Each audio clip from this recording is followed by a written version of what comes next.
The Islanders are going to get a much-needed 2 points. Well, they're coming to this game 10 back at Detroit. You have got to be kidding.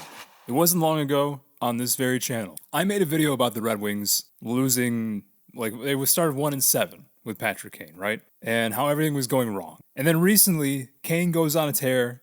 The Red Wings start winning. They vault themselves into the number 1 wildcard spot, and everything seems great. So I make a video saying, wow, things are looking good. But now, all of a sudden, out in New York, the Islanders, who had recently fired Lane Lambert and brought in Patrick Waugh, a man who went down to junior, reformed himself as a coach, proved himself a winner, and then came back, now has the Islanders on a 5-game tear. The Red Wings, meanwhile, are on a 4-game losing streak, just got blanked in Arizona. And the Islanders are all of a sudden, I don't think it's even been 10 days since I made that Red Wings video. Now the Islanders are 2 points out behind Tampa and Detroit. Unbelievable. I mean, my goodness, this wildcard race.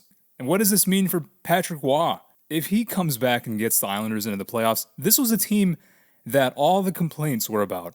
They don't have the defensive structure in place. This team is all of a sudden an offensive powerhouse, but they can't play defense, even though for years prior, they were a defensive powerhouse that couldn't play offense. But now Patrick Waugh comes in, and they're 6-2-2 in their last 10.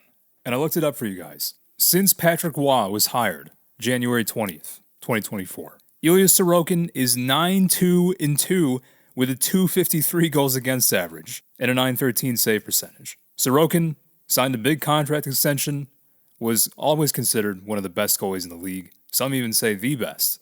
He had a really rough start to the season, which we actually covered in another video on this channel. And now his 13 games under Patrick Waugh, and things have magically stabilized. That is just wild. What is going on in Detroit? I don't know. I'm shooting from the hip here, guys. Do they need Alex Lyon to be playing top-notch to cover for that defense?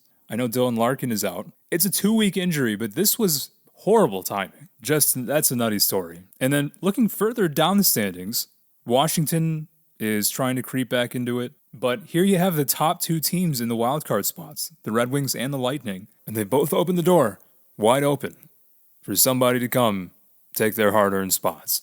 Anyway, that's all I had to say. I'll talk to you guys next time.